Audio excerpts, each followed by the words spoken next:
This is part 2 of lesson 3.01, Solutions. Solutions with a liquid solute and a liquid solvent are described by volume-volume ratios. So in the example that we finished with, we were talking about salt, which is a solid, dissolved in liquid water. And so for this example, we can easily use percentages, or we can use the mass to volume ratio, in other words, grams per liter.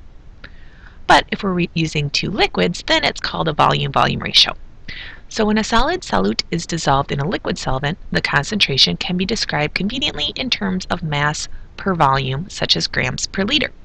If two liquids form a solution, though, the solution is best described in terms of a volume-volume ratio. Common rubbing alcohol, for example, is typically a 70% solution of isopropyl alcohol and water. This means that there are 70 milliliters of isopropyl alcohol for every 100 milliliters of solution. So in other words, it's like a percent in that you have 100 milliliters total, 70 milliliters are alcohol, 30 milliliters are water. So 30 plus 70 equals 100. So you can see that most of it is the alcohol, and there's a little bit of water.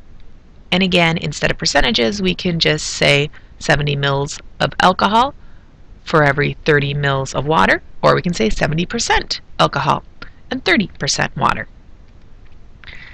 Alright, next vocabulary word, saturated. A solution in which the greatest possible amount of solute is dissolved. So you can't dissolve any more. When you can't dissolve any more, you can't fit any more in, it's called saturated. Sometimes a solution may become saturated. Try this simple experiment. Take a small amount of room temperature water, add sugar a teaspoon at a time, and as you go along, stir to dissolve the sugar. As you keep adding sugar, you will notice that a point will be reached where no more sugar can dissolve. So when you first start out, you mix it up and it looks like the sugar disappears because it dissolved. Add another teaspoon, mix it up, it looks like it disappears because it all dissolved.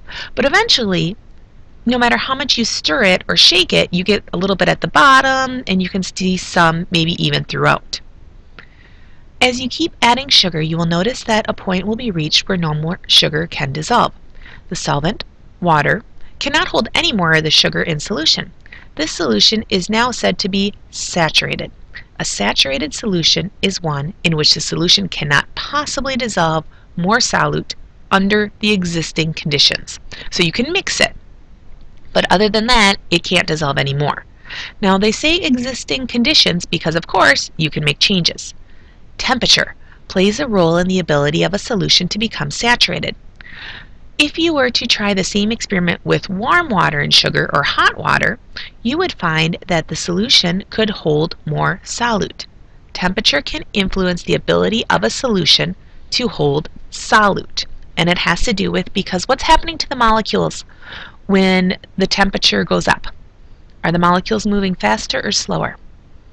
With a higher temperature, the molecules have more energy, so they're moving faster, and they're bouncing harder, and they're able to dissolve more. At some point, a solution cannot dissolve any more solute. At this point, the solution is saturated. That's why if you've ever made Jell-O at home, you want to have the water super hot so you can dissolve as much as possible. And you'll notice you probably can't dissolve all the Jell-O. Usually have some left over on the spoon or the sides of the bowl. But if you use cold water or cool water, you can't dissolve nearly as much as when you use hot water. Our next vocabulary word is supersaturated. Supersaturated is a solution under specific conditions that contains more solute than exists in a saturated solution at room temperature. It is possible for a solution to become supersaturated under the appropriate conditions. What might happen when a bottle of soda or seltzer is uncapped? It is quite possible that when the pressure is released, the soda will effervesce out of the bottle as the carbon dioxide in the solution rushes to escape, which is a fancy way to say if you shook it up, it sprays everywhere. That soda or seltzer has been put under great pressure and then sealed. Carbon dioxide has been forced into the soda. In fact, the conditions of high pressure allow more carbon dioxide to be pushed into the solution than would be possible under room conditions. So that's why when you open the can of soda, you always hear that psst, right? because they use pressure to force extra carbon dioxide in, and as soon as you pop the top, some of the carbon dioxide comes flying out because it was supersaturated or forced to be dissolved in. In other words, the soda solution is supersaturated with the solute, and when the pressure is released, the gaseous solute rushes out, sometimes creating a messy geyser of soda, especially if you shook it up and created extra pressure. So, last review slide, a solution is made of a solute and a solvent, and it occurs in specific conditions. A solution is a homogeneous mixture of a solute dissolved in a solvent. What does homogeneous or homogeneous mean? It means it's the same throughout. A solution can be described as dilute or concentrated, depending on the amount of solute relative to the amount of solvent. So if you have just a little bit of solute, would it be dilute or concentrated? A little bit of solute would be dilute. These amounts, called concentrations, can be described as percentages, or for solutions involving solids and liquids, it's a mass-volume ratio, which we'll talk more about in upcoming lessons. The amounts can also be described in terms of volume-volume ratios when the solution is composed of liquids. So a solution is a homogeneous mixture composed of a solute and solvent. Now, that is technically the end of the lesson, but there was something that popped into my mind that I wanted to talk about. Oh, totally didn't mean that as a pun, popped into my mind. And that's about, what do you call Mountain Dew? Do you call it soda pop, soda pop? And if we look at the graph, it looks like Minnesota calls it pop. Wisconsin, I grew up right here, so I'm right on the edge of people calling it pop and soda, but most people where I grew up called it pop. If you go to Hawaii, which I taught in for a year, if you call it pop, they have no idea what you're talking about at all. Like I told the student once, get rid of the pop because it attracts cockroaches.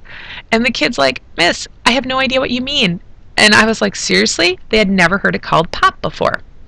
All right, if you look down here in the green, if you go to McDonald's, I would say, hi, I'd like to order a Coke. And they'd say, what kind of Coke do you want? And I'd say Mountain Dew. So they call all soda Coke. All right? And some people call it a soft drink. Now what I thought was interesting was this one. If we notice this one, again, Minnesota, it says 50 to 100% by county, call soda pop, pop. However, apparently there's a county up here that has some other name for soda pop. So if you have any idea what it is, please email me. I would love to know, because there's only like a few other places in the country that are marked this bright green, as most people call it something other. So definitely let me know. And that's it for the lesson. Go ahead and do the pre-quiz, and good luck on the quiz. As always, if you have questions, let me know. Make sure you have all your vocabulary words down for this one. Bye.